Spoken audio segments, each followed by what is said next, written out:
The hearing to consider the nomination of Troy Edgar to be Deputy Secretary of the Department of Homeland Security and Dan Bishop to be the Deputy Director of the Office of Management Budget will come to order. For far too long, federal spending has increased unchecked, amassing over $36 trillion in debt that our children and grandchildren will one day inherit. Here in Washington, the default mindset seems to be just write another check, as though each new dollar of debt somehow doesn't matter. In the last 4 years, we have added nearly $6 billion a day, or $241 million per hour to our national deficit, for a running total of $8.5 trillion over the last 4 years. The unchecked and reckless spending spree in Washington over the last 4 years has put every American family on the hook for another $67,000 in debt. Yet despite this unprecedented level of spending, agencies continue to ask for more funding, more authority, more staff, while doing less and less for Americans. Unsurprisingly, Americans across the country have taken notice and voted for a change in the status quo. 1 month ago, President Trump, behind the wheel with a clear mandate from the American people to steer this country in a different direction. And he hasn't let off the gas since. The Trump administration, along with the new Department of Government Efficiency, has been hard at work identifying waste, fraud, and duplicative or outdated programs. Their efforts have revealed just how many billions of taxpayer dollars are slipping through the cracks, and they're moving fast to identify flagrant waste, fraud, and abuse across the federal bureaucracy. That's good news. The bad news is that unearthing waste is only half the battle. Real reform will require a complete disruption of how Washington operates, including Congress, and ultimately an affirmation of the savings by a congressional vote. Accountability cannot be outsourced. Real, lasting change demands leaders who aren't afraid to push back against business as usual, leaders who will stand up and say, we can't spend our way out of every problem. Which brings us to the two nominees appearing before us today. First, we have Mr. Troy Edgar, who has been nominated to serve as the Deputy Secretary of the Department of Homeland Security. If confirmed, Mr. Edgar will take on the role of Deputy Secretary, serving as the department's Chief Operating Officer. DHS is a massive agency employing nearly 260,000 people across more than 20 components. Having previously served as DHS's Chief Financial Officer, Mr. Edgar has firsthand knowledge of where the department can make cuts and streamline operations. Second, we have Representative Dan Bishop, nominated to be Deputy Director of OMB. OMB is supposed to be the bulwark against overspending. We rely on OMB to carefully scrutinize agencies' budgets and identify redundancies. It is OMB's job to ensure that federal agencies are not rubber stamping costly new programs subsidized by the American taxpayer. If confirmed, Representative Bishop will have a front row seat to the entire federal budget process and a chance to say no when agencies continue to demand endless expansions in authority and unchecked spending.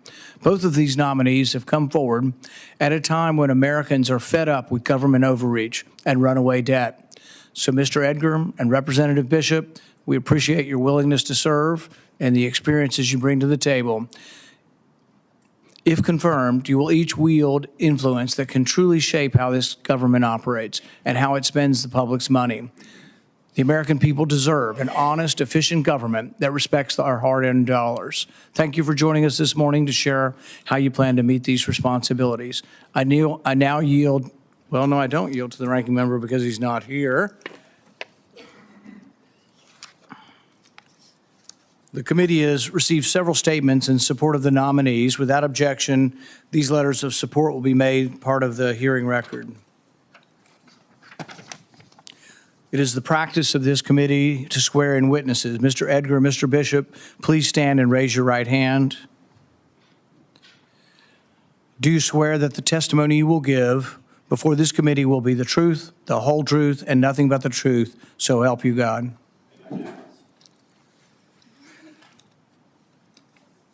Mr. Bishop is being introduced today by Senator Budd. Senator Budd, you are recognized for your introduction. Thank you, Mr. Chairman, and thank you to the committee. It's my honor to be here to introduce a good friend and colleague, Dan Bishop. Long before I was ever in Congress, when Amy Kate and I lived in Charlotte, North Carolina, everyone would tell me, if you want to meet a great leader, get to know County Commissioner Dan Bishop. At that time, I was helping run a landscaping and janitorial business. I was in my late 20s, and I was probably a little too nervous to reach out and call him. I mean, it was a big county. Who knew then that years later I'd have the privilege to serve with Dan in the House of Representatives? I've seen firsthand his thoughtfulness, his deep understanding of the issues, his love for our country, his care for people, and his commitment to stopping runaway spending and getting the federal budget under control. I have no doubt that Dan will bring the same tenacity to the job at OMB that he has shown throughout his career, both as a litigator and his time serving the people of North Carolina in public office. Dan, Godspeed, and best of luck. And to the members of the committee, y'all be nice. Thank you, Senator. Representative Bishop, you're recognized for your opening remarks. Thank you, Chairman Paul, Ranking Member Peters, and members of the committee for this hearing. It's my first time on this side of the dais after 5 years in the House of Representatives, where I had the pleasure of working with several of you. If I'm confirmed, it would be an honor to serve our nation in a new capacity, to implement President Trump's vision and agenda. I want to thank my wife, Jo, and my life partner, and my son, Jack, who's working hard in law school today, for all that we've seen over the last decade, including my tenure in Congress and now this nomination process. It is a testament to Jo's much greater popularity that a number of congressional spouses are here with her today. My thanks to them for their kindness to Jo. And thanks also to my former congressional office staff, several of whom have come today as my dear friends. It's a tremendous honor to be nominated by President Trump to serve as the Deputy Director of Office of Management and Budget. Unknown by name to many, it does what the name implies: craft the President's budget, manage and coordinate among federal agencies, implement the President's regulatory agenda, and so on. It's a critical part of ensuring that the government responds to the democratically elected President in order to respond to the will of the American people and not to entrenched Washington interests and the political establishment. Something I always noticed in Congress when I was out meeting folks in North Carolina is that the American people are way ahead of us in Washington. They know what is going on. They're smart, resourceful, resilient, and hardworking. They want accountability, transparency, and an end to the waste and the Washington status quo. They recognized in this past election that our nation was at a crossroads on the precipice of either renewed greatness or ruin. In that precarious moment, they placed their confidence in President Donald Trump to usher in a new golden age for America. I'm here on behalf of that mission and the trust placed in President Trump by the people. Our children and grandchildren are being crushed under the massive burden of an out-of-control federal debt. For too long, we've been spending money we don't have on things we don't need. Our government has been self-absorbed, inefficient, unaccountable, and maladministered. The good news is we can fix all of those things, and if confirmed, I will be laser-focused on doing so, along with Director Russ Vought and the superb public servants at OMB. It's finally time for a government accountable to the people. I've fought to deliver that my entire public service career, from county commission to state legislature to Congress, and it will continue to be my North Star. Whether elected or appointed, we must never forget the right of the people to decide. I know that I will never forget it, and neither will Director Vought. I was thrilled to see Director Vought confirmed by the Senate, and I can assure you he is the man to get management of the federal government back on track. If confirmed, I look forward to serving as his deputy. Thank you for considering my nomination. I look forward to your questions. I'm going to let him do his opening statement. Thank you, Representative Bishop. I also wanted to recognize our current Secretary of Department of Health, Secretary Christy Nome. Thank you for joining us today. At this time, I'm going to recognize the ranking member. We're kind of going out of order because he had another commitment at another committee, but for his opening statement. Well, thank you. Thank you for that accommodation, Chairman Paul. Thank you, Mr. Edgar and Congressman Bishop for being here today. The Department of Homeland Security and the Office of Management and Budget, where you have each been nominated to fill very key positions, plays a critical role in strengthening our national security and ensuring that the federal government is operating effectively, efficiently, and in accordance with law. Mr. Edgar, as the committee considers your nomination, there are several questions about recent actions the administration has taken with respect to the Department of Homeland Security, where you are already serving, I understand, as a senior advisor to the Secretary. I'm concerned about the troubling reports of key DHS personnel getting fired indiscriminately, including staff at FEMA, the Cybersecurity and Infrastructure Security Agency, as well as the U.S. Coast Guard. And I'm going to want to know more about the individuals who have been terminated, those who have been placed on administrative leave, and the reasons for the department's action.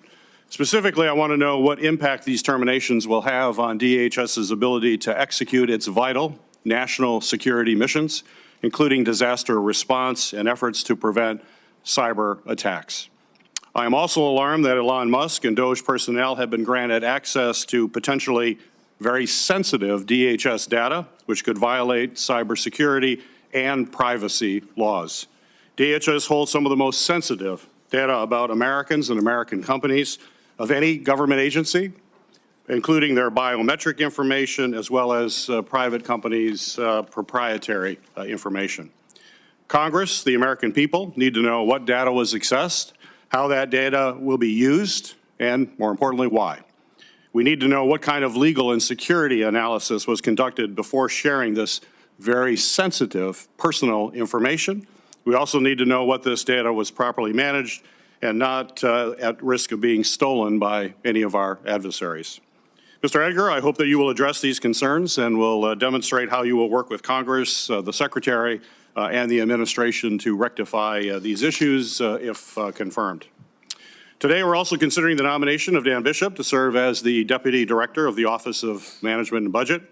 The Office of Management and Budget, or OMB, is a critical office in the Executive Office of the President with significant responsibilities ranging from developing and executing the federal budget to improving agency performance as well as reviewing regulations. This role not only requires expertise in budgetary processes, fiscal policy, and government management, but a fundamental understanding and appreciation for the Constitution and the law, including spending laws passed by Congress on a bipartisan basis. Congressman Bishop, given your record and your views on allowing OMB to withhold federal funds, I certainly have serious concerns about your ability to carry out this very important role. As we saw recently with the funding freeze ordered by President Trump, communities across our country are counting on the funds appropriated by Congress to upgrade their roads and bridges, pay their first responders, and provide a host of other services. We need leaders at OMB who are committed to following the laws on the books, which includes the Impoundment Control Act. I'm concerned, if confirmed, that you will not carry out the laws of Congress that we pass, that is funding our communities, and that is simply unacceptable. I also have serious questions about your positions on the federal workforce. As I've said before, our nonpartisan civil service employees play a vital role in protecting our national security, caring for our veterans, and ensuring safety of our transportation system. Your record and views, including support for legislation that would make all federal employees at will, give me serious pause about how you would manage the federal workforce. And finally, I have questions about your record of disregard for independent oversight, including retaliatory actions by revealing the name of a whistleblower. I appreciate you being here today, both of you, to answer these questions and how you intend to manage the operations and the budget of the federal government if you're confirmed to this role. Mr. Edgar is being introduced today by Senator Johnson. Senator Johnson, you are recognized for your introduction. Thank you, Mr. Chairman. It is my pleasure this morning to introduce Mr. Troy Edgar, President Trump's nominee to be the Deputy Secretary of the Department of Homeland Security. Mr. Edgar is from Los Alamitos, California, where he served as mayor and a county official for over 12 years. Troy is also a U.S. Navy veteran with more than 30 years of business and executive experience, providing leadership and advisory services to companies across a range of industries, including in aerospace and defense, government sector, high-tech, software, and telecommunications industries. Troy first came before this committee when President Trump nominated him to serve as Chief Financial Officer at DHS. In that role, he was responsible for the fiscal management, integrity, and accountability of the department's $90 billion budget, supporting 240,000 employees. Prior to DHS, he was an executive at IBM, running a part of their federal consulting business. I also want to acknowledge a letter of support from the CEO and chairman of IBM, Arvind Krishna, and ask that it be entered in the committee record. Without objection.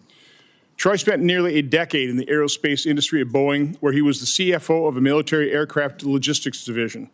He has held many key positions within manufacturing, logistics, information technology, and procurement, which makes him an ideal fit for the position of Deputy Secretary of DHS. Mr. Edgar earned his Bachelor of Science and an MBA from the University of Southern California in Los Angeles. He is joined this morning by his wife, Betty. His business and government work experience and strong support from President Trump would help Troy find success as Deputy Secretary of DHS. I encourage all on this committee to swiftly confirm him to this position. Thank you, Mr. Chairman. Mr. Edgar, you're recognized for your opening statement. Thank you. Chairman Paul, Ranking Member Peters, distinguished members of the committee, it's an honor for me to appear to you today as the President's nominee to be the Deputy Secretary for Homeland Security. I want to also recognize and thank Senator Johnson for that very kind introduction. Thank you, sir. I'm grateful to President Trump and to Secretary Noem for the trust and confidence that they've placed in me. And I thank the committee for considering my nomination. I'm honored that Secretary Noem has taken time out of her busy schedule today to be here with me in support of my nomination. Thank you for being here, Madam Secretary. Appreciate it. The process has enabled me to better appreciate the high honor bestowed upon me to serve the American people and better understand the critical expectations and committee that the committee may have for me if confirmed to be the Deputy Secretary. Thanks to my Lord for his grace and on my life and the opportunity to serve my country. My family is very important to me, but they are not here. I'd like to recognize them. Matt, Tyler, and Ethan are my sons. My brother is Tracy, and I honor the memory of my mom and dad, Ralph and Maxine. I'd like to introduce my precious wife, Betty. Betty embodies the American dream in a manner that enables me to understand the hopes and aspirations of millions of people who come to America. Her story helps me understand the true weight of public service. I'm not only come to this nomination with technical skills and business experience, but with the conscience informed through my personal experience with my wife. Betty is an immigrant from Iran who spoke Farsi, Aramaic, and French growing up in Tehran. Her family fled to the United States after the Shah was overthrown in 1979. When she arrived, she learned English and Spanish and then attained a bachelor's and master's degree in French. She has been a French teacher in La Quinta High School in Orange County for over 25 years. Betty rises every morning believing that she has the ability to change another student's life for the way that this country has changed hers. Thank you, Betty, for being here to support me. I've had the honor of previously working with this committee in the first Trump administration, as Senator Johnson said, in my Senate confirmation for being the DHS Chief Financial Officer. When I left being the CFO of DHS on January 20th, I was managing a $90 billion budget and over 250,000 employees. That role allowed me to learn and resource the entire department, not just the important border security and immigration components. It is with this unique knowledge and my significant business experience that I'm confirmed, and I intend to honorably serve President Trump, Secretary Noem, and the American people to the best of my ability. The DHS Deputy Secretary serves as the Chief Operating Officer, as Senator Rand Paul had said. And if confirmed, I will stay focused on supporting the Secretary and ensuring that we are effectively and efficiently using the policies and resources provided to meet the President's goal on immigration, border, and other national security missions of DHS. Furthermore, I'll fully support the hardworking professionals of DHS by helping provide the resources they need to fulfill their critically important missions. If confirmed, I look forward to working with this committee and other members of Congress to assist you in the important role of oversight and support of the department. I'm committed to investing the time to build the critical working relationships needed to help significantly advance DHS. As stated earlier, I would like to thank Mr. Arvind Krishna, Chairman and CEO of IBM, the National Sheriff's Association, and the major county sheriffs for their letters of support for my nomination. Thanks again for the opportunity to appear before you, and I look forward to answering your questions. Thank you. Thank you, Mr. Edgar. We will now proceed to questions where each member will have 5 minutes. I want to be clear from the outset that the committee will not tolerate any disruptions. I will direct the Capitol Police to immediately remove any member of the audience that disrupts the hearing. Mr. Edgar, Mr. Bishop, do you agree without reservation to comply with any request or summons to appear and testify before any duly constituted committee of Congress if you are confirmed? Yes. Yes, with advice of counsel. Yes, sir. Thank you. While the secretary is still here, I want to put in one plug for both of you. At the DHS, there's a National Biodefense Analysis and Countermeasure Center called NBAC. They do gain of function research in a supposed to be very safe lab, but we want more oversight as to what specific experiments are going on there, and we've sent requests, and we just hope that you'll keep complying. I don't need an answer necessarily for that. And with that, I'm going to pass my time to Senator Lankford. Mr. Chairman, thank you. Thank you, the witnesses, for being here, for what you walked through already and the million forms you've already filled out and the details that you've already done on this. Mr. Edgar, I do have to say, though, after your introduction of your wife, I am open to actually moving her to that seat rather than you in that seat, to have her to be able to take charge of this as well. So it's very kind of you both introducing your families and your wife to be able to come in. Secretary Noem, good to see you. Thanks for what you've already done and the engagement that's here.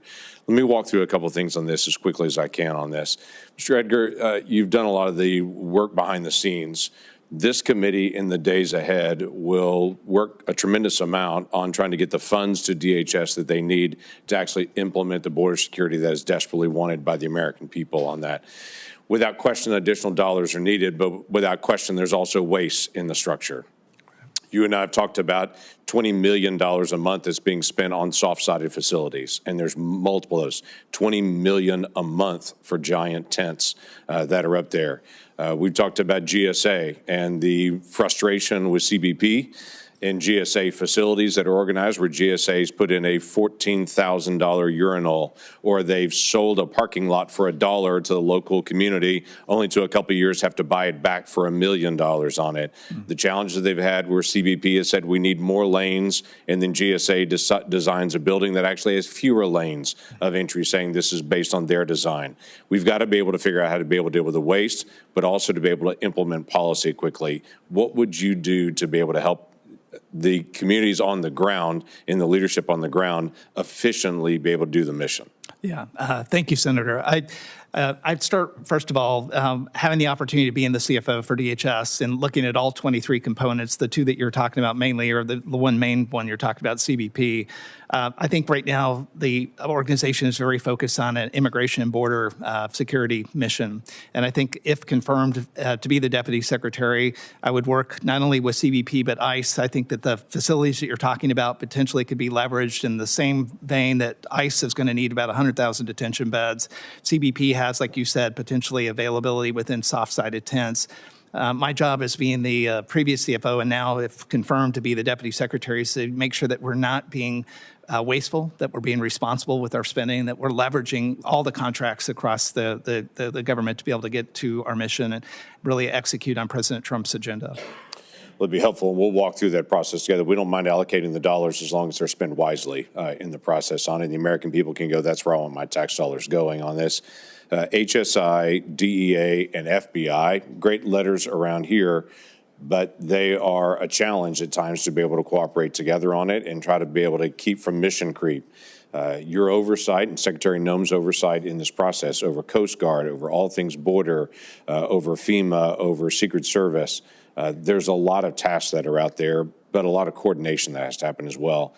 What needs to be done in your view at this point to make sure that we're actually on mission and that we're actually working with other agencies to make sure that, for instance, Secret Service is doing what it can do well and not getting into other areas. HSI is doing what it can do well and not getting into DEA areas, and for instance. I think what has happened at the very beginning is President Trump set the agenda. He created the executive order that created the Homeland Security Task Force. We follow the leadership of Secretary Noem. We'll be joint task force relays a combination of the Department of Justice with all the law enforcement agencies that you're talking about, and within HSI, ERO of ICE and CBP. We'll have the whole of government that we'll bring to that. That task force will take on cross-government type activity, and not only just being able to do border security, but actually bring the full power of enforcement out to law enforcement. It has a steering committee that they'll appoint people. It'll be chaired by Attorney General Bondi and Secretary Noem, and we'll follow their direction going forward. Okay, we look forward to that coordination, make sure we're actually cooperating together as efficiently as we can. Mr. Bishop, it's good to see you. Thanks for your leadership and what you've done for the country already, and the sacrifices you've already made on that. You and I have talked a little bit about there are federal agencies and a federal law already, I should say, that requires E-Verify for federal contracts. We have now learned that's actually not being enforced. So we don't know how many people are not legally present in the country that are also executing federal contracts or at work for the federal government on this. That's federal law already, and you and I have already spoken on this, and your assurance to me was we're going to actually make sure we're implementing the law in that area, that we're doing the oversight that's needed to be done. Is that true? Absolutely, Senator. And I know that you're a student of all the details that OMB is in command of, and I believe, and we certainly will use that office as tools to see to it we have consistency in enforcement. Well, that's terrific. We have something called the Federal Program Inventory that's new. That's one of those areas that we passed a law actually 6 years ago called the Taxpayers' Right to Know. That's still being implemented, but for the first time, we give this body the ability to be able to see in duplication, and we look forward to that full implementation. Yes, Thank sir. you. Thank you, Senator. Senator Peters. Thank you, Mr. Chairman. Well, gentlemen, I've sent numerous oversight requests to both DHS and OMB since the start of this administration, and unfortunately have received little or no response or responsive documents or information as a result of these requests. For example, 2 weeks ago, I asked OMB about the administration's illegal funding freezes. This committee is responsible, as both of you know, for oversight of all of these agencies. So my question for each of you is, if confirmed, do you commit to ensuring that OMB and DHS promptly answers requests for information as we fulfill our oversight role here in this committee? Information from me, all of my colleagues, as well as my staff. And I hope this is not a hollow promise. Mr. Edgar? Yeah, if confirmed, I'll follow and any lawful requests from you, sir. And you understand our role as the Chief Oversight Committee, that is, we need to work together on that, but we have to have information? Yes, sir. As do I, Senator, subject to the advice of counsel and direction of Director Vogt, of course, that Director Vogt's already made clear we want to maintain transparency at the Office of Management and Budget, and that he will personally be aware of every request made by a member of Congress, and I'll see to it that I am as well. I appreciate that. Can you commit, both of you commit to providing the information within 2 weeks of assuming your office, Mr. Bishop? Well, sir, I'm not certain what the processes at OMB will permit. I certainly think they need to be provided in an expedited way, and we'll certainly work to that end within the department according to its processes. And if it can't be done in 2 weeks, you'll tell us exactly why it cannot be provided in 2 weeks? Sir, I would certainly commit to following the processes at OMB to that effect. Yes, sir. And let us know. Appreciate that. Mr. Edgar? Yeah, same thing. I'll follow the processes, and I hope that we are able to maintain a very transparent relationship with this committee. Thank you. Good. I'm now hearing from several agencies that this administration has instructed its staff to not communicate with members of Congress and our staff. My question for each of you, are either of you aware of this directive that's coming from the Trump administration to not talk to members of Congress? Congressman Bishop, that should be pretty outrageous to you. Senator, I'm unaware of that. I did encounter such instructions by the prior administration when I was a member of Congress, But I can't speak to it. I'm serving as a senior advisor, haven't been involved in anything of that kind, sir. And you'd push back against anything like that? Well, I certainly would want to ask questions about it and learn what the reasons are and the processes that have led to that, sir. Thank you, Mr. Edgar. Yeah, same thing. I'm not familiar with the with what you're specifically talking about, but I'd be open to taking a look at that once. If And you understand how wrong that is? Yeah, To have that kind of directive would be wrong? yeah. Yes, is that the, for the Yeah, record, yes. like I said, I don't, I'm not familiar with that directive. If that was a directive, we would look at it. I would work with the You would look at it and say that's wrong? I don't know what the directive is specifically. The Trump administration is currently indiscriminately firing civil service servants across the federal government. These actions, in many ways, are harming public services across the country. But it appears the administration has not done any analysis about how this impacts customer service and, even more importantly, national security.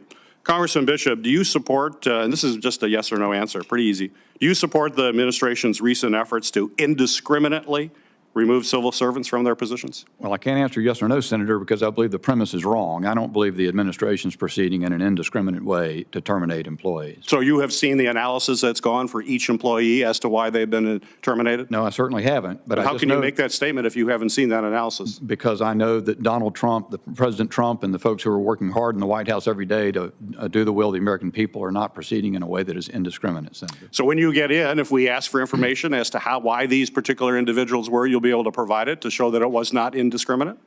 Certainly, Senator, subject again to the processes at OMB, the deliberative processes, and the advice of counsel. Mr. Edgar? Yeah, same thing. As I think the process that we're going to go through, I also believe that it's been a lawful process that is followed by President Trump, and I look forward to continuing to work with President Trump and Secretary Noem to carry out these. So you're at DHS now, as we talked about when you came into the office, and now we know we have layoffs that could definitely impact national security operations, firings of personnel at CISA, at FEMA, at TSA. So are these indiscriminate, or have you actually seen detailed analysis before each individual is fired? No, I have not. I'm serving as a senior advisor, so I have not seen that. I would say, though, that these are legal orders coming through the executive order process with the president. I'm sure that he's duly informed and knows exactly what he's focused on, and it's got the right protection with so the if General Counsel. Confirmed, will you will then be in a position to analyze both the impact as well as the criteria? Will you do that, and will you be transparent about that? Yes, I will work with the secretary. We'll make sure that we can continue out our mission while we're trying to also get to the objectives of trying to save money, waste, fraud, and abuse from the government. We all want to save money, waste, fraud, and abuse. We all are. Everybody here in this committee is all about that.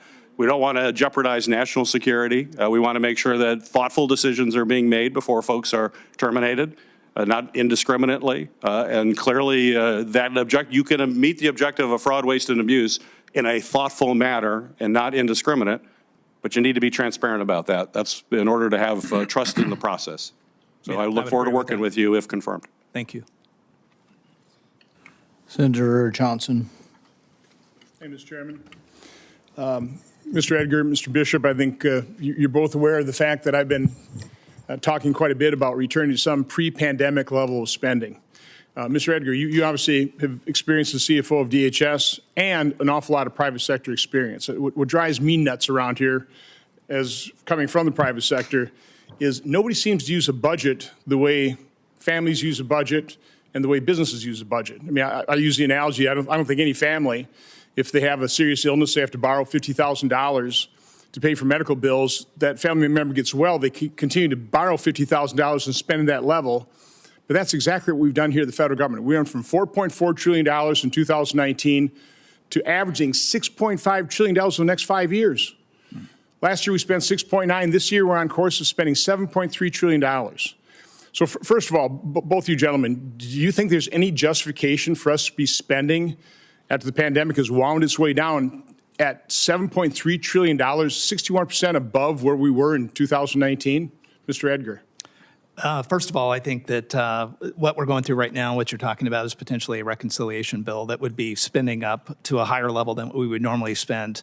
I think at this point, if you look at what the charter and the focus is for the agenda for President Trump, this is truly money that is needed to be able to get through and make sure that we can make good on the promises of sealing the border and interior enforcement. I think over the long term, my commitment to you and to this committee as the previous CFO is that this spending level is not sustainable. And my focus would be to work with the Secretary and our staff to look at the longer term sustainability. Once we are able to get through the agenda, get numbers down, continue our partnerships with the DoD, we'll get to a spending profile that long term will be more sustainable and responsible. So, Mr. Bishop, we've had a number of conversations along this line. You're smiling. As a candidate, did you ever talk about zero-based budgeting by any chance? I certainly did, Senator. Do you know a lot of other members who talked about zero-based budgeting? Yes, absolutely. You think they were serious about it? Well, the result hasn't gotten there, has it, Senator? And you've been struck a consistent theme in making this point, which is, I'd say, somewhat inescapable, that there's no reason for the government to have grown permanently in the COVID era. So just to review, I've looked at a number of pre-pandemic baselines. One was 1998, Bill Clinton, where we actually had a surplus. That was voted for by people like Senator Durbin and Schumer and McConnell and Grassley and Collins and John Thune in the House. Very bipartisan bill. If we increase that $1.65 trillion by population growth and inflation, leaving today's Social Security, Medicare, and interest in place, that would give us $5.5 trillion worth of baseline spending. 5.5, that's what President Biden projected as revenue. That's how close we are to balancing a budget if we'd return to that baseline. If you do for Medicare, 6 point, talking about 2019 figure of 6, there's the range. 6 point as a pre-pandemic. My question, how do we return to that? I mean, the House is obviously, and I appreciate their efforts, they're having a really hard time. I keep talking about death by 1,000 cuts. If you start at 7.3 trillion, you can't cut that. But again, it's entirely reasonable to say, let's return to a pre-pandemic level baseline, plussed up for population growth and inflation. And again, if you have to add some for defense or for obviously border security, which we're trying to do in this first reconciliation package, how do we accomplish this? I mean, how do we turn what DOGE, and I don't necessarily agree that the ranking member says we all want to prevent waste, fraud, and abuse. I mean, the way they're howling about the waste, fraud, and abuse that DOGE is uncovering doesn't seem like they're real serious about eliminating waste, fraud, and abuse. But how do we translate what DOGE is finding into real spending savings? How do we return that pre-pandemic using reconciliation? Mr. Bishop, you seem ready to answer. Certainly it is something that requires, obviously, actions in Congress, ultimately. And so what's going on in the House, what you guys have begun in the Budget Committee here in the Senate, and I appreciate the point that you've made, Senator, a lot, about this fundamental idea about getting spending back to a pre-COVID sort of concept. And I would say that over at OMB, there's a deliberative process going on. Director Vogt is very serious about the topics you're focusing on here, and there's a deliberative process ongoing now. It'd be inappropriate to get ahead of it about how the president weighs in on this process, on the process that's going on here in Congress toward reconciliation. If confirmed, I just count on both of you working very closely with me to try and accomplish exactly that, return to some reasonable pre-pandemic baseline of spending. I look forward to having those conversations. Thank you, Senator. Senator Kim. Thank you, Mr. Chair. Mr. Bishop, I wanted to start with you. I guess I was concerned by what I just heard in terms of your previous response. So you believe that the firings that have happened and the layoffs that have happened, you said that they are not indiscriminate?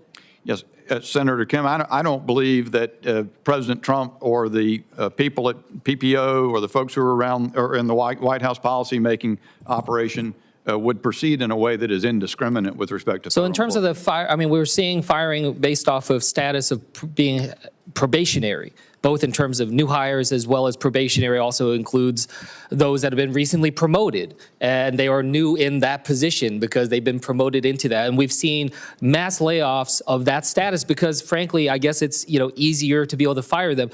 You don't consider that to be indiscriminate? Senator, I do not.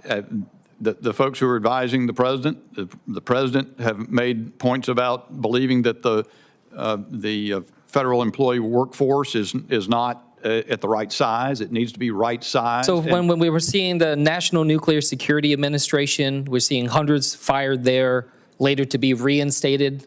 I mean, did that not seem like that was indiscriminate initially? And then they realized, hey, look, that actually probably the nuclear functions of the United States is important. You know, I mean, we're seeing just the level in which this is happening. Do you think that was an appropriate move to initially fire them? I think the president has spoken directly to that, or spokespeople for the president have, that in the course of making changes, you may find that you need to then move in the other direction to make an adjustment after you've made the first change. In my view, Senator, that doesn't make it indiscriminate. Mr. Edgar, I guess I'd love to turn to you and just get a sense, what was the reasoning for the firing of 130 employees at the Cybersecurity Infrastructure Security Agency? Yeah, as a senior advisor, I wasn't responsible for that.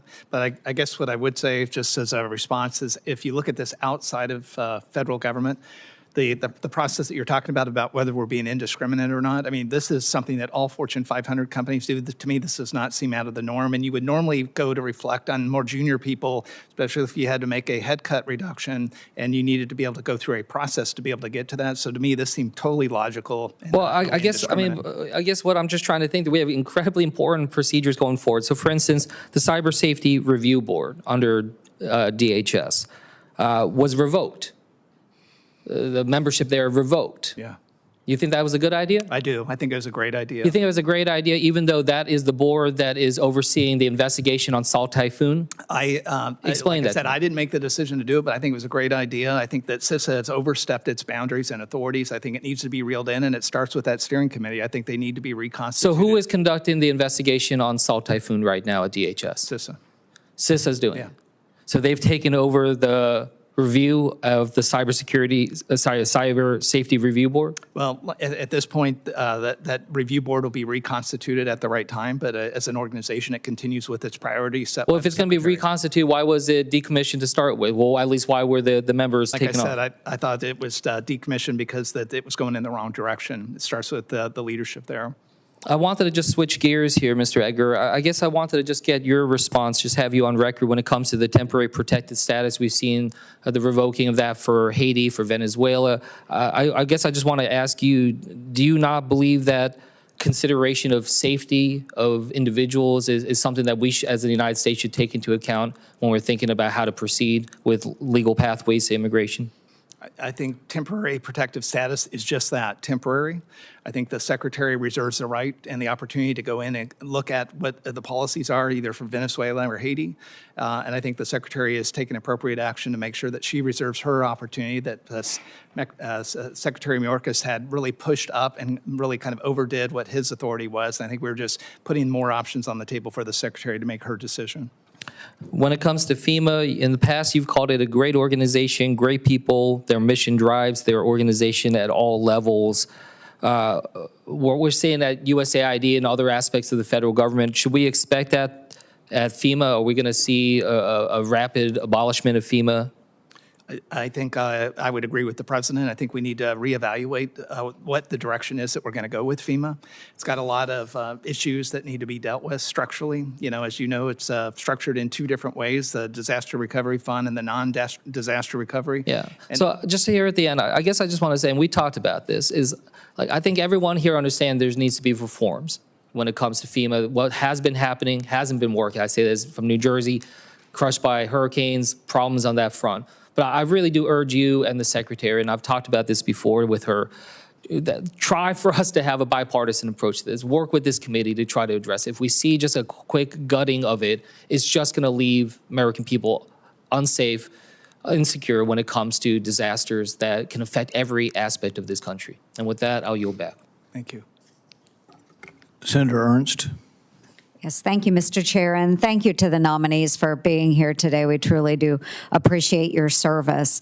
Congressman Bishop, I'm going to go ahead and start with you, sir. Yes, as chair and founder of the Senate Doge Caucus, I am very laser focused on making sure our government is responsive to our taxpayers and ensuring our federal workforce is actually serving the American people. Today, I want to focus on taxpayer-funded union time, okay, which requires federal agencies to pay employees for time spent working for their union, not the American people. The Biden administration took several steps to hide the costs of taxpayer-funded union time from the American people, including rolling back President Trump's executive order to prevent union time abuses and increase agency oversight, pulling down annual reports on the cost of taxpayer-funded union time off of OPM's website, and hiding annual reports OPM had previously published. Meanwhile, as part of my investigation into telework, I learned teleworking HUD employees were reportedly paid for performing union duties, despite one being in an Oklahoma jail for drunk driving and another in Puerto Rico vacationing during duty time. Even more alarming, HUD told me it wasn't even aware of this because there was no way to verify when or even if employees are engaging in union duties. So, Congressman Bishop, will you commit to working with Director Vogt and OPM to restart those annual reporting requirements? Thank you, Senator. And I followed closely the work you've done in that area, and chairing the DOGE caucus, and also concerning the back to work issue with federal employees. And so thank you for that.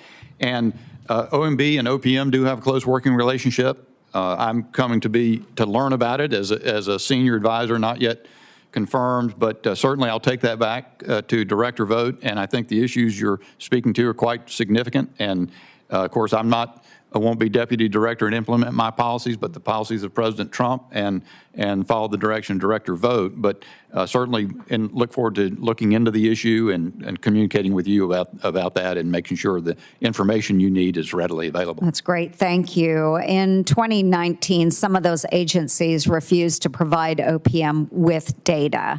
Will you ensure all agencies are responsive to OPM when it solicits information on taxpayer-funded union time? It's very important that Congress receive the oversight information it needs, and there's a deliberative process that I'll work with, of course, at OMB, but certainly want to, subject to advice of counsel and direction of the director of OMB, provide everything we can. Thank you. Thank you. Briefly, is there something we can do to make sure agencies are appropriately reviewing taxpayer-funded union time payments? Well, I can't make a specific commitment on that, Senator, because there are deliberative processes at OMB, of course, to follow. But certainly, I think it's an issue that needs to be front and center, and we'll look at it hard. And assuming your confirmation, I hope that we work together on this issue. It is a big one for our taxpayers. So in the time that I have left, politicians and bureaucrats in Washington seem to be a lot more upset that DOGE is finding waste, fraud, and abuse than about the nonsense that we have funded in the first place. You can hear all of these big spenders squealing all the way from Iowa. And every taxpayer should have the ability to look and find the same waste DOGE is exposing. But there are nearly 50 federal agencies right now that are not reporting their spending on usaspending.gov, accounting for more than $5 billion each year. So, Congressman Bishop, every American can be one of our DOGE deputies just out across the United States, but they actually need OMB's help to do that.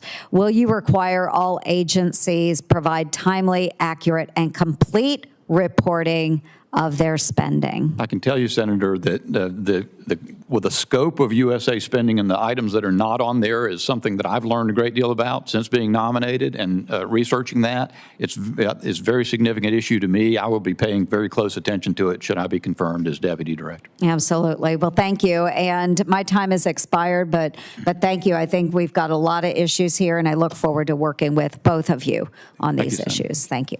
Senator Slotkin. Thank you. Thanks for being here. Congressman Bishop, good to see you. We were neighbors for a short time in Longworth when we were both members of Congress. And separate from being good office mates, I'm really concerned about the view that you and Director Vogt and the President have expressed on the executive branch and the president having the unilateral ability to spend federal dollars despite what Congress appropriates. And I will skip the irony of a congressman who ran for office and was deeply involved in appropriating dollars and voting on those things for years and years and years, now being seemingly willing to give up that authority.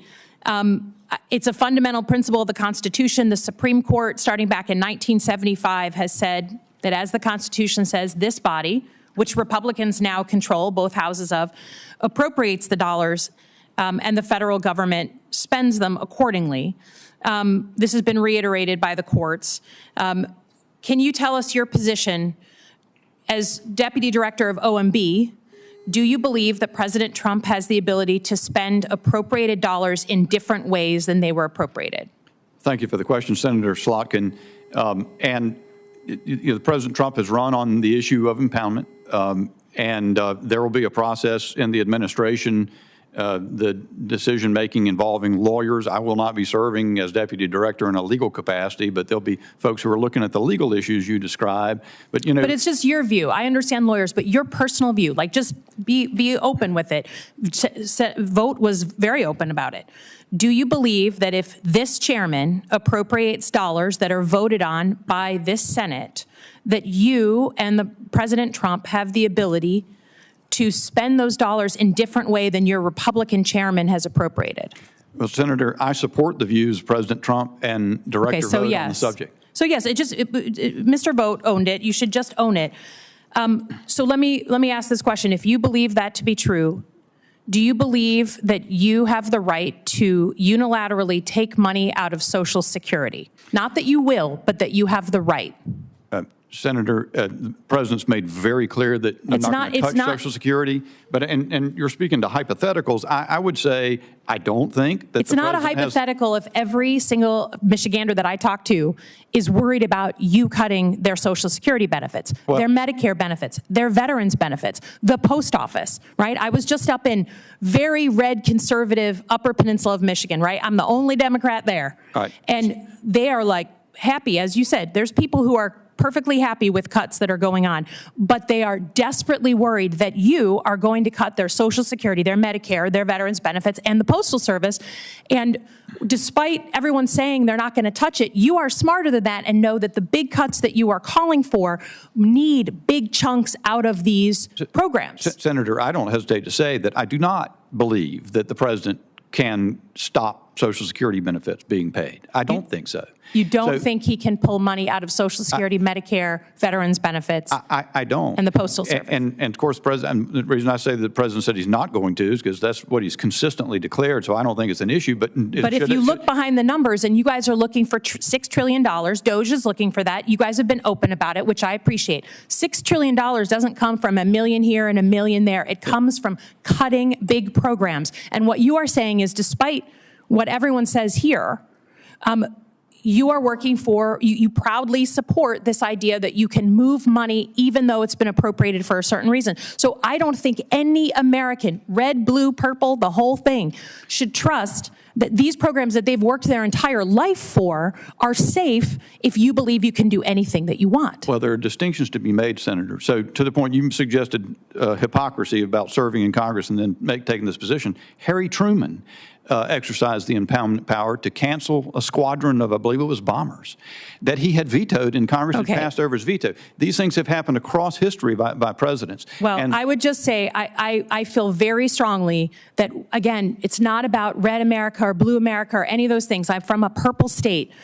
It's that people watch this chaotic cutting, right? And look, let's just be fair. You fire people and then hire them the next week. That's indiscriminate. That's acknowledging you've made a mistake. That's not some review that normal private sector companies would do. I don't know a damn private sector company that would fire someone on Friday and hire them back on Monday because, whoops, they made a mistake. But let's just be honest that this approach is scaring the crap out of people on the benefits they've worked their entire life for. And I know I'm out of time. Yield back. Thank you. Probably we should try to put aside some of the fear-mongering. To my knowledge, no one in the Trump administration has advocated for taking Social Security money and using it for another purpose. So that's a hypothetical that is not only untrue, it is promoting fear. We should be telling everyone in America no one's promoting that. No one's asking for that. There are some debatable points, though. Nobody's advocating it from the post office either. Plus, the post office has no money. They're $9.5 billion in the hole every year now. But there are some real questions. The other side has called these illegal funding freezes. Well, I don't think pausing spending for a month, was what we've had so far, will be interpreted even as impoundment. There is a debate when something is actually impounded. I think if you went through a fiscal year and you get beyond a fiscal year and you haven't spent money, it's going to be classified by anybody as impoundment. There will be a legal debate over it at that time. But there will be a legal discussion, and this is a separation of powers issue. It's an important one. I actually voted against repurposing money for the wall, for building the wall last time, because I thought it was congressional perspective. So I share some of the concerns, but I think it's unfair to leap to sort of conclusions of this is illegal or this is, being done, and it's democracy's in turmoil and the world's going to end. I mean, when they stopped the money flowing at USAID, they found $2 million for sex changes in Guatemala. And if the other side wants to stand up and argue that that's really wrong, that we're going to stop $2 million for sex changes in Guatemala, they can. But instead, they just say everything is illegal and Elon is terrible and Elon has all this data and Elon wasn't elected. These gentlemen weren't elected either. Their bosses won't be elected. Trump was elected. He's appointing them. So nobody in the administration's elected other than the president. They're all going to be appointed. But there's a question when you elect a president, should they get to execute their policy? Did we elect a change? Or is there some sort of bureaucracy that's so huge and inert that we can't move it? And that's what many of us have complained about for a long time. Some call it the deep state, and the other side says, oh, they're all conniving. Well, no, the deep state is essentially the bureaucracy that is unmovable and has a perspective. And their perspective is skewed towards spending more money, not less. We should debate not whether Elon Musk is Satan, but maybe whether or not, we should spend $3 million out of State Department funds on girl-centric climate change in Brazil. Whether you spend $30,000 on a trans opera in Colombia, $25,000 on a trans comic book in Peru, $660,000 on microaggressions among obese Latinx. When you say that, most people don't even know what that means. And most people who are Hispanic are just, frankly, offended by the whole thing, whatever it's supposed to mean. All these racial sort of things and sort of, left-wing sort of causes, we can debate that, whether we should keep spending money on, but we wouldn't know it had Elon Musk not stopped things. We wouldn't even know it was being spent. So I, for one, think scrutiny is good. But I'm not a blank check. I've told both of the nominees today, and I've told Russ Vought, when it comes down to a year from now, if the money's being impounded, I'm probably going to be saying, send it back and let Congress vote on it. And it's also a way of making permanence. I love all the stuff he's finding, all the waste. I want it to be permanent. I want it to have real, value, and we get that through a decision. Won't be easy, but it can be done through simple majority. And my guess is that the minority party, while they're squawking about Elon looking at their Social Security number or something, they are probably not, any of them, interested in cutting the $2 million for sex changes in Guatemala. That'll be part of a rescission package, and my guess is there won't be anybody on the Democrat Party that will vote for rescission of any kind of cutting. If we give them $1 billion for an aircraft carrier and they can do it for $800 million, shouldn't we be happy to get the $200 million back, and do a rescission package? I will say publicly, though, giving it back to the taxpayer when we have a $2 trillion deficit, let's fill up the hole of the $2 trillion deficit, and then we can talk about sending some back to the people. But I think it's premature to send any of that money back. It's also premature to say it's saved until we actually have a spending bill. I think next in line we have Senator Gallego. Thank you, Mr. Chair. Mr. Edgar, thank you for joining us for your nomination hearing. I've heard concerns from numerous law enforcement officials in Arizona, including elected Republican sheriffs, about the deep strain some of these ambitious deportation operations have on their resources and ability to keep violent criminals off their streets, whether they're here legally or not, and that state and local enforcement departments across the country are already operating on very tight budgets and are facing personnel shortages, just trying to get new cops to come in. So can you commit that DHS will not deputize state and local law enforcement and personnel devoted to combating violent crime?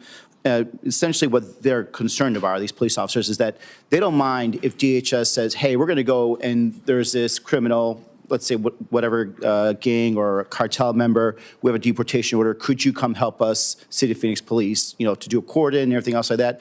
They're fine with that because that helps them. What they're not fine with is being deputized and made to do everyday deportation or deportation processes for people that are nonviolent offenders, people that have overstayed visas or things of that nature, because, in terms of fiscal dollars and time, they just don't have the time for that, nor do they want to engage in that. So that's what these police officers, police unions, as well as sheriffs are asking, that they are not engaged in that kind of day-to-day stuff that the federal government should be focused on. First of all, the program that you're talking about, 287G, which would go through and basically deputize the state and local law enforcement officials, is voluntary. The sheriff's organizations, the different county sheriffs sign up for that, and they. Yeah, no, I'm aware of the 287G program, and so as long as it's voluntary, it's one thing. Yeah. And largely, the best use of 287G programs are in the prisons, so that way there's ICE checks, then ICE detainer hold, so then ICE will come and do that. That doesn't actually put a strain on the police because the person's already in custody. What they're worried about is a forced 287G program where they have to actively be doing street enforcement of immigration laws, and that's what they don't want to do because they just don't have the money, more importantly than anything else. They may even have the will, they just don't have the money and time to do it. Yeah, part of this process I went through, I met with the major county sheriffs of America and the National Sheriff's Association, and I did talk a lot about this issue.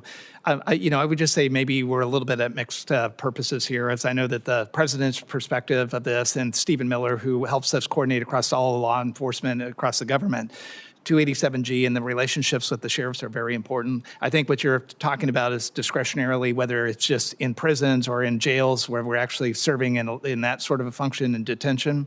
But I think if you start to look at whether we're looking for the 300,000 lost children in America, I think that partnership with the sheriffs will be really critical and important to be able to, not only just in immigration, but in helping locate and find those 300,000 individuals lost under the 300,000 is not where the sheriffs are worried about. Again, they're worried that they're going to be deputized to go after the local taco vendor. They don't want to be going into farms to look for undocumented migrant workers. It's not worth their time. It's not worth the public citizens' money to do that. If you want to go after, these hardcore criminals, that's where there's alignment with the Arizona, citizen who's willing to pay them money to go after the rapists, go after these drug dealers, go after these horrible people. But it's when you're going after the Nana Tata that's been here for 10 years and has kids in the United States, they don't want the local B cop doing that.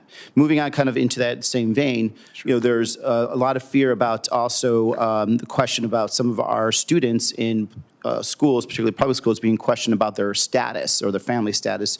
Could you give us some commitment that we're not going to essentially turn our schools, our principals, our teachers into deputized ICE officers by asking the status of these students under the age of 18. Yeah, I don't see that being the situation. I see what President Trump has put in place through executive order to be able to allow law enforcement to go to schools and churches. But I think I grew up in Southern California. I grew up in an area that had a gang problem, and I would have welcomed as a youth to be able to make sure that I was felt safe at my school, and as my kids grow up, to make sure they feel safe. So I think that what we're doing. Sure, and this is why you should support local police officers, is why I'm for police officers in school. But there's also a lot of kids that are actually good, innocent kids, and not all gang members are illegals, just in case you're wondering. And so, being able for them to go to school, receive services, learn, because a lot of them will eventually become citizens one way or the other legally. And by making it a place that's not safe to go, you're going to have kids skipping school, which we are already seeing all over this country, where kids are skipping school, even some that are here legally, that were born in the United States, because they're afraid that they're going to be followed home by ICE and their parents are going to be taken away. So this is why I'm concerned about our schools not being kind of a safe zone for kids, not for drug dealers or anything else like that, but for actually kids. Mr. Bishop, good to see you. I think we served at least 4 years together for a little bit. That's right, Senator. So if confirmed, you'll serve alongside Director Vo, who said he wants federal employees to be traumatized, and we have seen that. I'm hearing horrible stories, especially some of the veterans that I served with in the Iraq War. They do feel traumatized. They've actually served their country. These guys are actually Trump supporters. They have been doing different types of work for the government. Some of them have now been laid off. So mission accomplished along that route. Can you explain the thinking behind intentionally targeting people dedicating to serving their country? And how can we trust that you're going to have the best interests of the American people at heart if the stated goal of OMB's leadership is to traumatize the very people who provide often some life-saving services to the public? And my concern, too, for some of these veterans is that they're not going to come back and work or we're not going to be able to recruit a lot of these veterans to come back and work for the federal government at some point when we're going to need to have more support. You know, Senator, one of the things that's very interesting is that federal workers say in surveys that they have frustration that low performers can't be moved out, they see problems in their own workplace that is the result of the way the bureaucracy operates. This quote that Director Vogt has often talked about putting workers in trauma, I know because it's sort of taken out of context, and I know I watched the way he works with folks at OMB. He has the greatest regard for the professionals at OMB, who are really stellar, and so change is difficult. There's going to need to be change to the federal government. I mean, we can all look at it and see that the $36 trillion of debt, the spending that's $2 trillion a year in deficit roughly, and going in the wrong direction. It has to be dealt with, and it's going to require change to the federal government, including to federal employees' situations. But I disavow and don't believe the idea, as many have said, that it's indiscriminate or it's designed to harm anybody. It is designed to put the federal government back on the side of the American people. I mean, when you're firing employees that we need for stuff, you know, it clearly is indiscriminate. Senator Scott. Sure. Well, first off, congratulations to both of you for your nominations. I know you're both going to do an outstanding job. So, starting you with Mr. Edgar, what's success? What do you want to get done? I think I define success in supporting President Trump. I think he ran on the agenda to seal the border and to make sure for the interior enforcement that we're able to deport over 1 million people. And as the chief operating officer, I think there's two things: be able to execute that agenda, but there's also 22 other components within DHS that have missions that need to be executed, and that we need to be making sure that we're responsible, whether it's the Coast Guard, the Secret Service, TSA, et cetera. We need to be able to walk and chew gum. And so my opportunity of being the previous chief financial officer will allow us to make sure that we get the most for the taxpayers' money for the amount that they're paying here. Congressman Bishop, what would you like to accomplish? Thank you, Senator.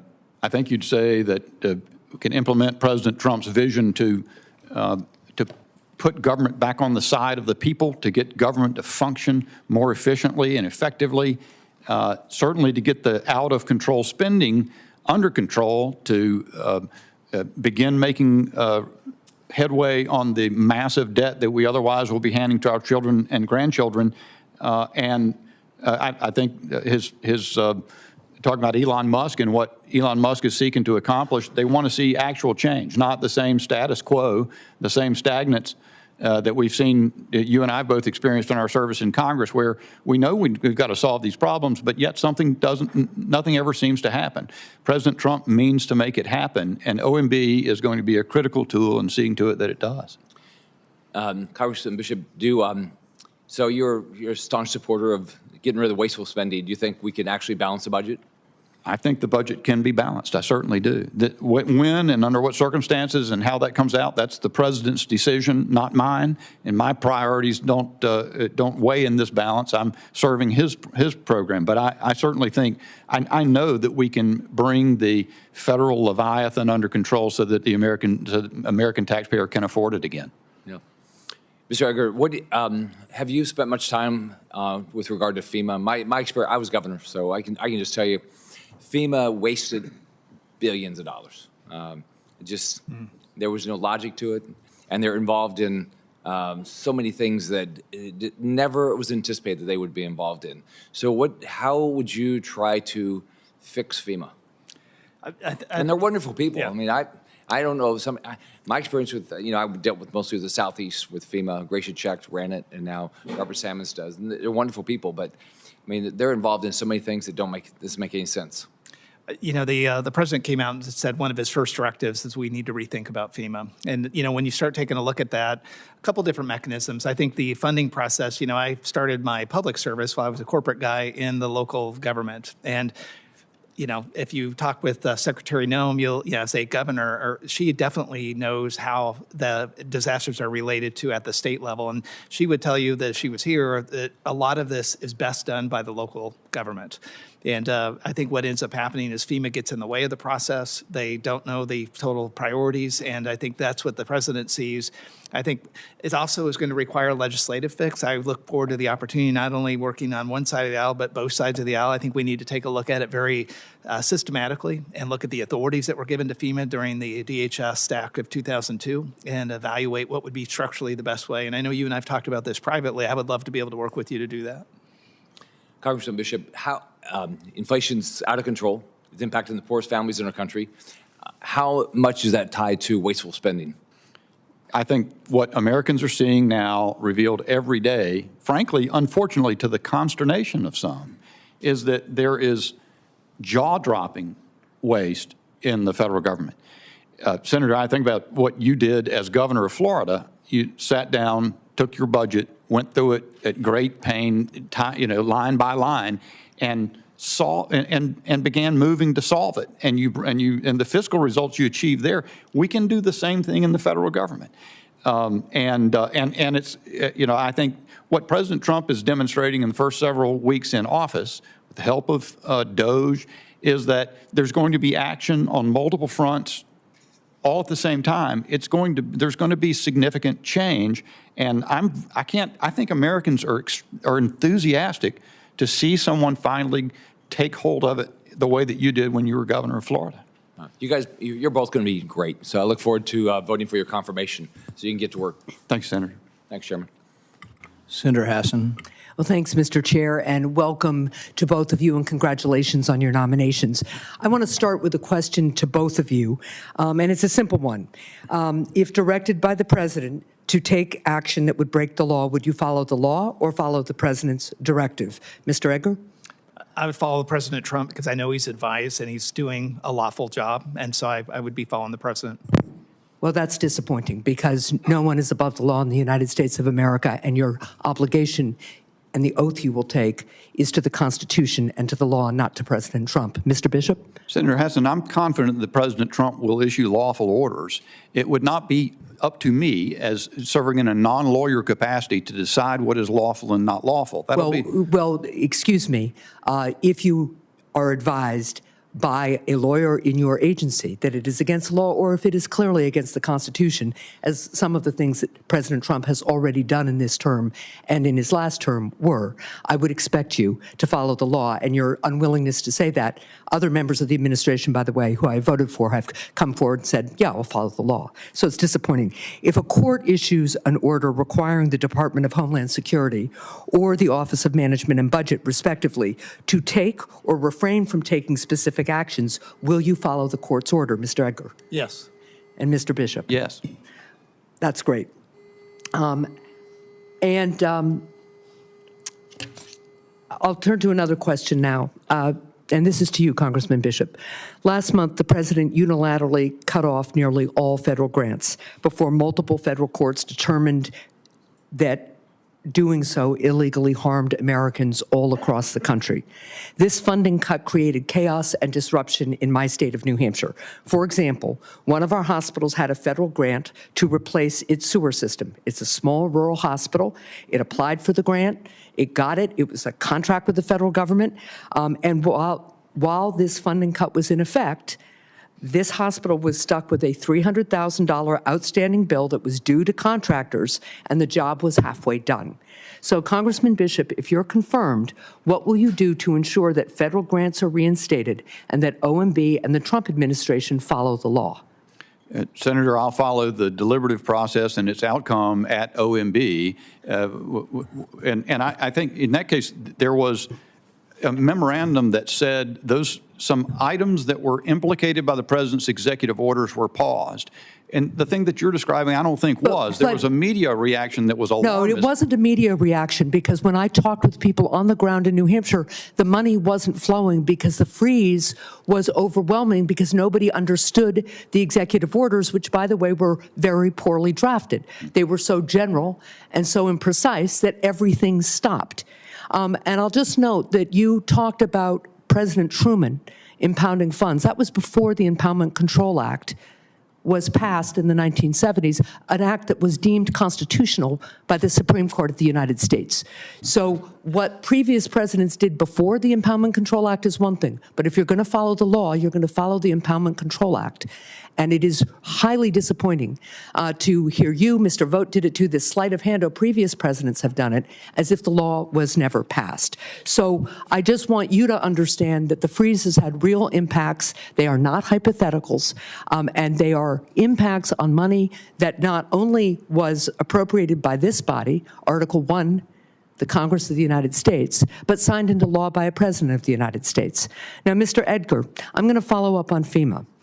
FEMA is responsible for coordinating the federal response to disasters, and it recently fired hundreds of employees. Reporting suggests that the fired employees included not just new employees, but also some longtime employees who had recently been promoted, including some with more than a decade of experience. I'm concerned that these indiscriminate firings, done in a really sloppy manner, will harm the ability of FEMA to do its job. Mr. Edgar, can you explain how these firings will do anything other than destabilize an agency that the American people rely upon when disasters strike? Yeah, at my current role, I'm the senior advisor to the Right. Secretary. I didn't make the decisions to fire the people in FEMA. My commitment, if confirmed, I'll continue to work with FEMA and make sure that we get to an operational posture that will be successful, be able to carry out the mission for the American people. Will you stop indiscriminate firings? I will go through and see what the data is that we're looking at, what our objectives are, and like I would do in any situation, whether it would be in federal government or the corporate world. Well, I will just note, and to a couple of other points, I'm a former governor too. I've worked with FEMA closely. And I've had this discussion with the secretary, whose nomination I supported. It is really important to understand that when you say, oh, local government should do it, I have 234 towns in New Hampshire. Some of them are fewer than 1,000 people. They don't have the staff or the budget to handle major disasters. So it is going to be really important that if you are all talking about right-sizing FEMA and making sure that it can do its work, that the investments in resilience continue so that we don't have the same natural disasters impacting the same infrastructure over and over again. And it's going to be important that we have people on the ground who can do the mission of working hand in hand, as they do, with local governments. So I look forward to trying to work up with you on that, but I hope very much that you will find out what actually happens and works with FEMA, come to us with concrete plans, and actually do some analysis before you start firing people, because it's really destabilizing, and it's going to take it's going to be hard for the agency to recover, because who's going to want to go work there? Thank you. Senator Hawley. Thank you very much, Mr. Chairman. Congressman Bishop, Mr. Edgar, congratulations on your nomination. Thanks for being here. It's great to see you both here. Congressman, let me start with you. The agency that you're going to be the deputy director of, and I believe you will be confirmed, look forward to supporting your confirmation. Thank you, sir. Is a key agency, as you know, and it includes, among its many components, it includes a very key component, the Office of Information and Regulatory Affairs, OIRA. It's a mouthful. It is. But that little agency, that mouthful, OIRA, does a lot, as you know. It reviews basically every agency regulation, reviews it, vets it, provides recommendations on it, does cost-benefit analysis in some cases, every agency regulation that comes through the federal government. So that office is a key node in the federal government. No doubt.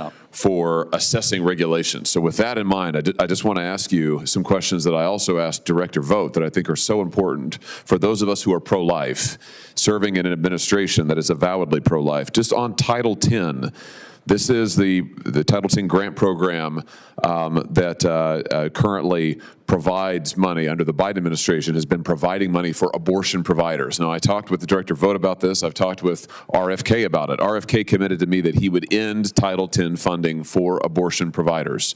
There will be a rule that will be necessary for that. My question to you is, will you be an advocate within OMB for seeing that RFK's commitment, which is also the president's commitment, is carried through, that we stop Title X funding for abortion providers? Senator, as you know, my role as deputy director is implement the president's policy, not my own. But certainly, I have taken note of what you've articulated on the subject. It has been the source of discussion, and so there's a deliberative process at OMB and OIRA that it would be inappropriate of me to get ahead of or to foretell or forecast the result of, but thank you for articulating it. It is something that I'll take back. Good.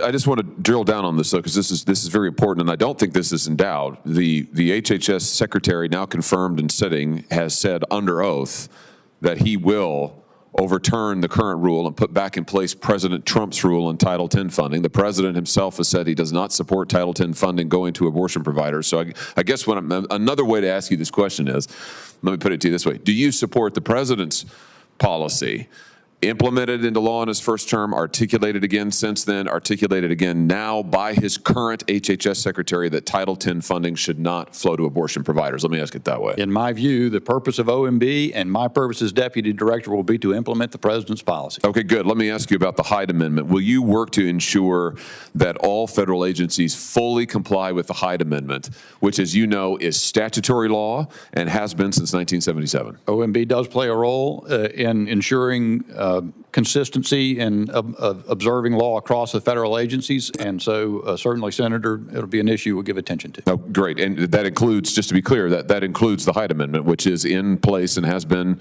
governing law since 1977. Is that fair to say? Yes, sir, it is. Okay, good. The Weldon Amendment. Similarly, the Weldon Amendment prevents discrimination against healthcare providers who have a conscience objections to abortion. The last administration essentially ignored it. It is the law. Again, in your position at OMB, as you review these regulations, as you advise on the implementation of the law, will you advise every component of the government to comply with the law, which includes the Weldon Amendment? Senator, it will be my purpose as deputy director of OMB to comply with the law and see to it that other agencies and personnel within the federal government do so to the extent of my responsibility. Good, and that includes the Weldon Amendment, correct, Congressman?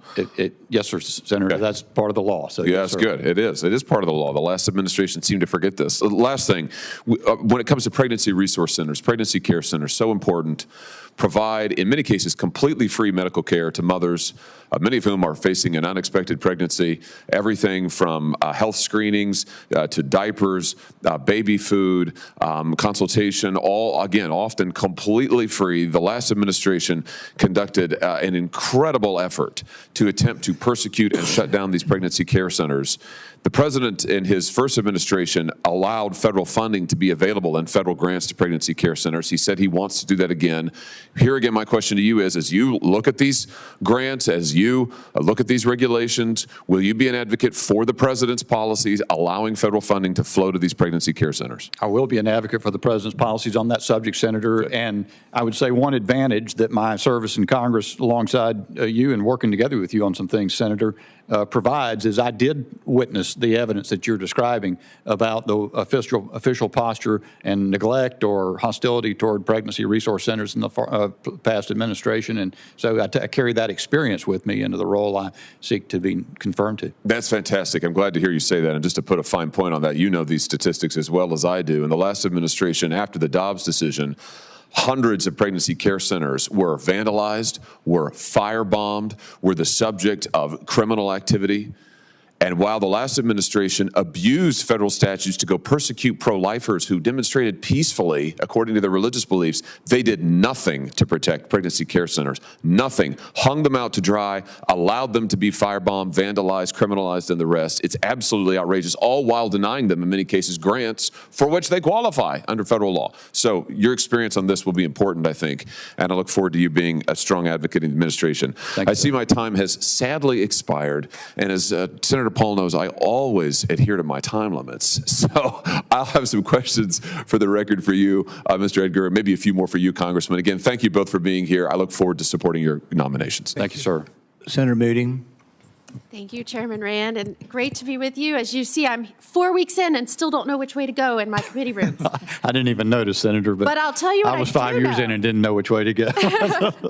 But I tell you what I do know, and that's what we need to accomplish under this administration to get this country on the right track. And a lot of it is because I served as the Attorney General in the free state of Florida and saw the ramifications of some of the policy choices of the last administration and how that affected the stability and safety in our communities. So I am glad to be here with you today, and I'm grateful that I'm given the chance to speak to you about your upcoming duties. And I don't have a ton of questions for you, Mr. Bishop. I know you very well. I know we both thought that you would be in a different position right now as Attorney General in North Carolina.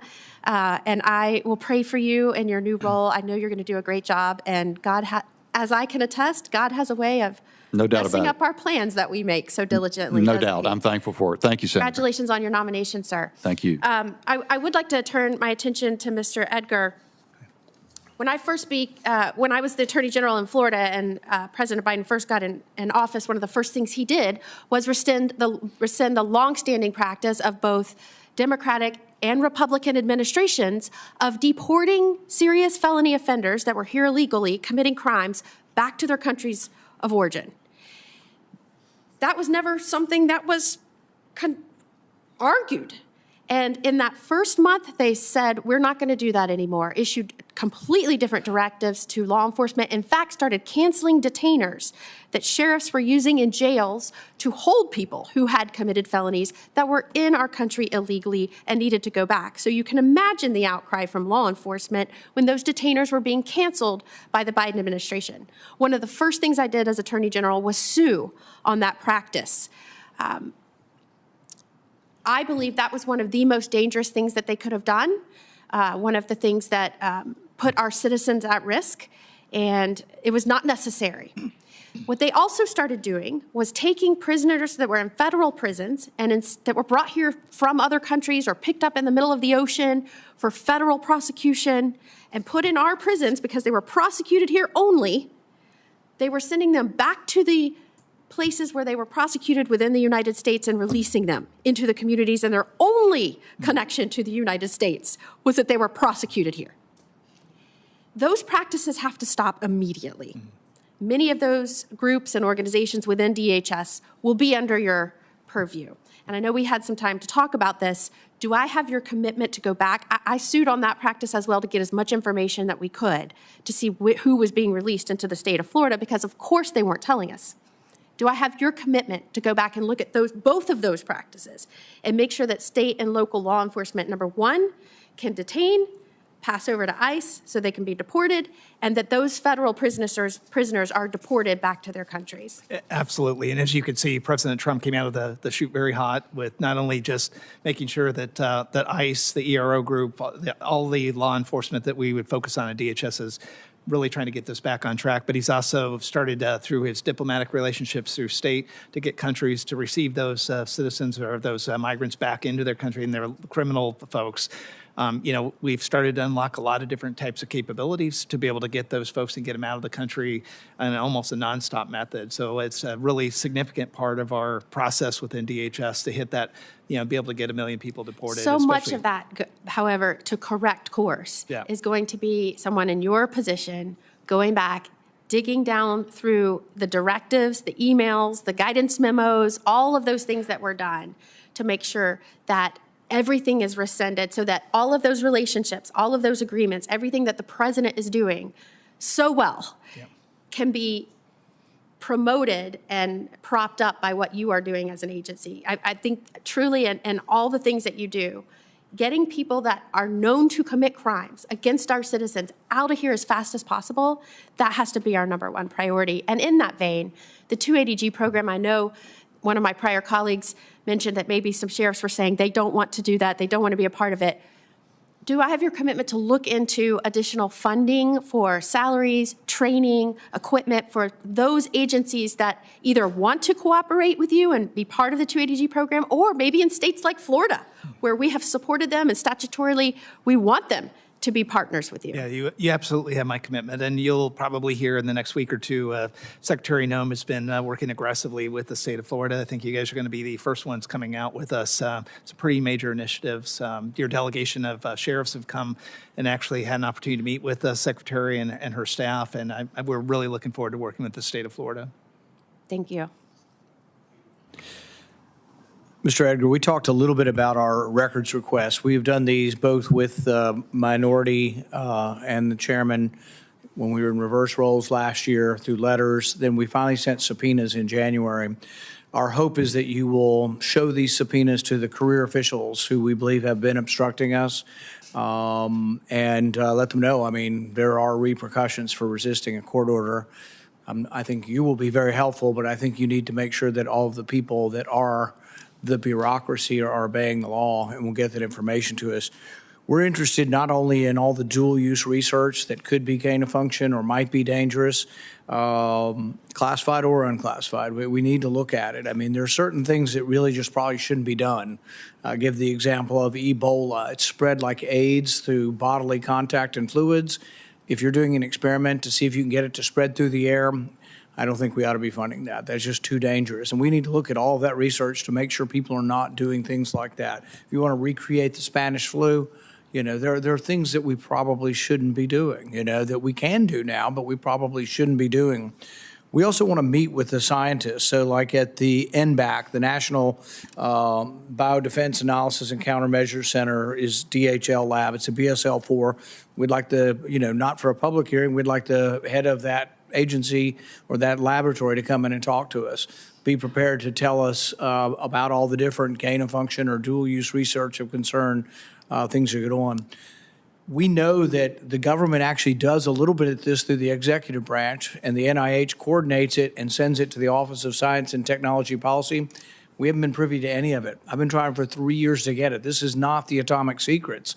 This is not personal data. This is the deliberations over this, and we should have a role. We're sending the money over the executive branch, and I hope you'll help us in that. In fact, I think you could actually assign somebody within your department that their job is to look for information concerning dangerous type of research. I don't think DHS was involved with funding the Wuhan research. It was coming out of NIH primarily, but State Department had some of this. So just looking around and being inquisitive on this will help us. Another area that we're interested in, and we have sent letters, and we'll probably resend letters and maybe subpoenas if necessary, is on the CISA censorship. And I'm pleased that y'all have already announced you're not going to do it. You know, no more government officials showing up at publications and saying, take this down. I think that was offensive to the First Amendment. They wrote a lot about it in the Twitter files. Matt Taibbi and other, when Elon Musk gave him access to the private half. Everybody in the Twitter files was talking to somebody in the government. There's a government files. I hope you'll assign somebody to look at that, because if you have people in government discussing, conspiring, colluding to take down politically protected speech, such as cloth masks don't work, which I don't think they do. And I think it's a disservice actually to tell people something works that doesn't work. And even if you disagree, it's an opinion. It's my opinion. It's a politically protected statement. And we shouldn't have the government on the other side. I hope you will assign somebody to look at the other side of the Twitter files and see if there are people who are working within government still. And they say they're firing everybody. Maybe we could get rid of some of the people who don't appreciate the First Amendment or respect the First Amendment. One final thing is just for Mr. Bishop on the impoundment versus rescission. I hope you'll bring in constitutional scholars. There's a bunch of respected constitutional scholars, and at least, I know it's not particularly your job, but the OMB will look at that. We really want to send the message to the public that we're actually going to cut this spending.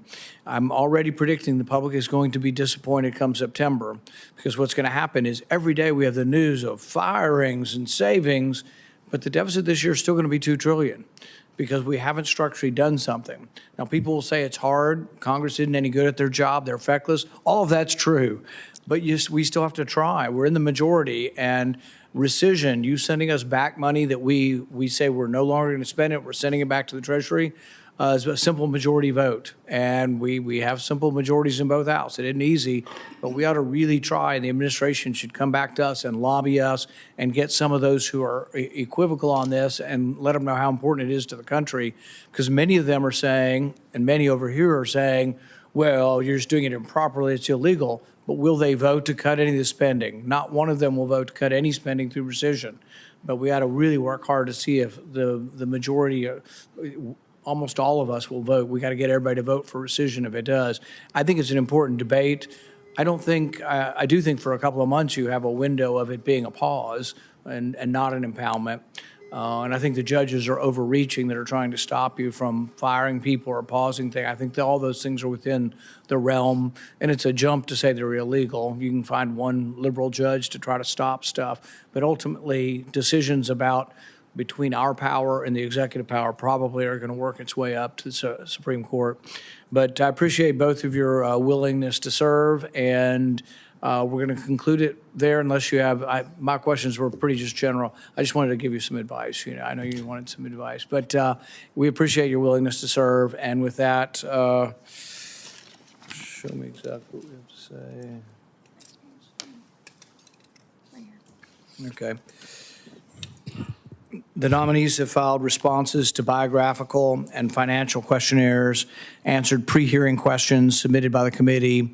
They've had their financial statements reviewed by the Office of Government Ethics.